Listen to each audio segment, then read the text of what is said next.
नमस्कार शिक्षक मित्रांनो, पुनश्च एकदा माझ्या शिक्षक मित्र सनी देवल जाधव या यूट्यूब चॅनलमध्ये आपले सहर्ष स्वागत आहे। सर्वप्रथम सर्वांना 1 मे महाराष्ट्र दिनाच्या व कामगार दिनाच्या खूप खूप शुभेच्छा। बदलीचं पोर्टल सध्या बंद आहे। जेव्हा तुम्ही RDDच्या OTT पोर्टलवर म्हणजेच ऑनलाईन टीचर ट्रान्सफर पोर्टलवर जाता तेव्हा त्या ठिकाणी ते पोर्टल बंद झाले अशा सूचना दिसत आहेत।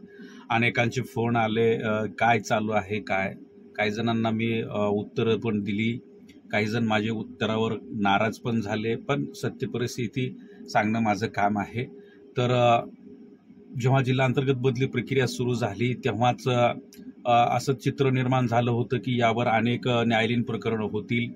आपसी आंतरजिल्हा बदलीने जे काही शिक्षक रुजू झालेले आहेत त्यांना पूर्वीच्या जिल्ह्यातील सेवा ज्येष्ठता मिळाली पाहिजे या संदर्भात राज्यस्तरावर देखील मीटिंगमध्ये मुद्दा झालेला होता, परंतु शिक्षकांचं समाधान झालं नाही।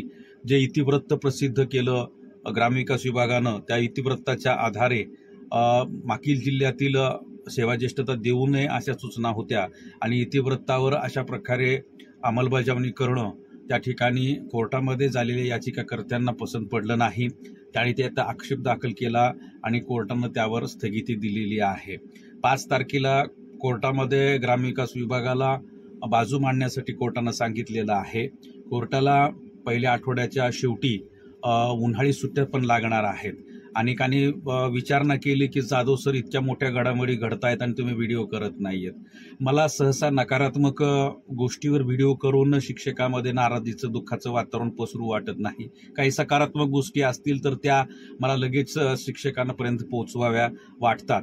तर आता काय होऊ शकतं, तर कोर्टामध्ये जेव्हा एखादं प्रकरण चालू असतं त्यावर भाष्य करणं चुकीचं असतं, परंतु जर निकाल लागलाच 5 तारखेच्या सुनावणीमध्ये निकाल लागला, सकारात्मक निकाल लागला, त्या ठिकाणी ग्रामविकास विभागानं जोरदार बाजू जर मांडली आणि रिझल्ट येईल अशा प्रकारे बाजू जर मांडली आणि त्या ठिकाणी खरोखर जर प्रकरण निकाली निघालं किंवा प्रकरण त्या ठिकाणी बोर्डावर जर आलं, कारण कोर्टासमोर एका दिवशी खूप प्रकरणं असतात, त्यामुळे आणि अनेक सगळे प्रकरणं सायमल्टेनियसली जर एकत्र घेतली आणि ती ऐकली गेली आणि तसं जर शासनानं विनंती केली कोर्टांना की माननीय कोर्टांना की सगळी प्रकरणं एकत्र त्या ठिकाणी ऐकली जावीत, तर प्रकरण जर निघाली तर निश्चितच जिल्हांतर्गत बदली प्रक्रिया पुढे जाऊ शकते।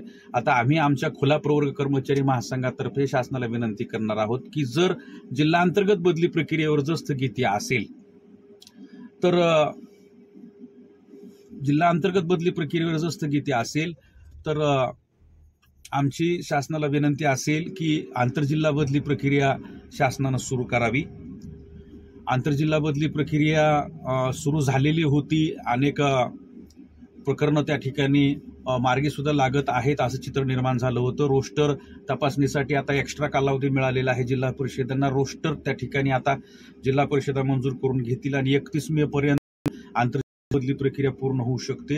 या माहितीप्रमाणे आंतरजिल्हा बदली प्रक्रिया कोणती स्थगिती नाहीये, तर शासनाला आम्ही विनंती तर आम्ही संघटनेच्या माध्यमातून करत आहोत आणि जिल्हा अंतर्गत बदली प्रक्रिया सुद्धा झाली पाहिजे आणि त्यासाठी अनेक संघटना त्या ठिकाणी आग्रही आहेत। माननीय उच्च न्यायालय त्या ठिकाणी कोणती डिसिजन ऑर्डर देतो यावर बऱ्याच गोष्टी अवलंबून आहेत। तर मित्रांनो, पॅनिक होऊ नका, सकारात्मक राहा। सुट्ट्या लागू झालेल्या आहेत आणि आता अनेक संघटनांच्या शिक्षकांना देखील शासनाकडे बाजू मांडण्यासाठी वेळ मिळणार आहे, तरी कृपया सकारात्मक राहा। नकारात्मक पोस्ट करून ग्रुपमधील शिक्षकांमध्ये भयाचं भीतीचं धैर्याचं वातावरण करू नका ही पुनश्च विनंती। त्या ठिकाणी असं निर्माण केलं तर संघटनेच्या पदाधिकाऱ्यांना खूप फोन येतात आणि त्या ठिकाणी इरिटेट होतात ते पदाधिकारी। व्हायला नाही पाहिजे ऍक्च्युअल, परंतु त्यांनाही वैयक्तिक जीवन वगैरे असतं। तर चला आपण सकारात्मक राहूया आणि शासनाकडे पुनश्च एकदा पाठपुरावा करूया की लवकरात लवकर न्यायालयात रिझल्ट कसा येईल या दृष्टीने शासनाने बाजू मांडावी। आणि काही शिक्षक हस्तक्षेप याचिका देखील दाखल करत आहेत असं चित्र दिसत आहे, त्यांनीही चांगल्या प्रकारे बाजू मांडावी ही त्यांना मी विनंती करतो। आणि शिक्षकांनी एक पाऊल इतर शिक्षकांच्या बदल्यासाठी थोडंसं पाठीमाग घेतलं तरी सुद्धा आपला मोठेपणा जगाला दिसून येईल। त्यांना पण विनंती करतो की आंतरजिल्हा बदली होऊ द्या। पुनश्च एकदा माझ्या चॅनलला जे काही तुम्ही प्रतिसाद देत आहात त्याबद्दल आपले खूप खूप आभार, धन्यवाद।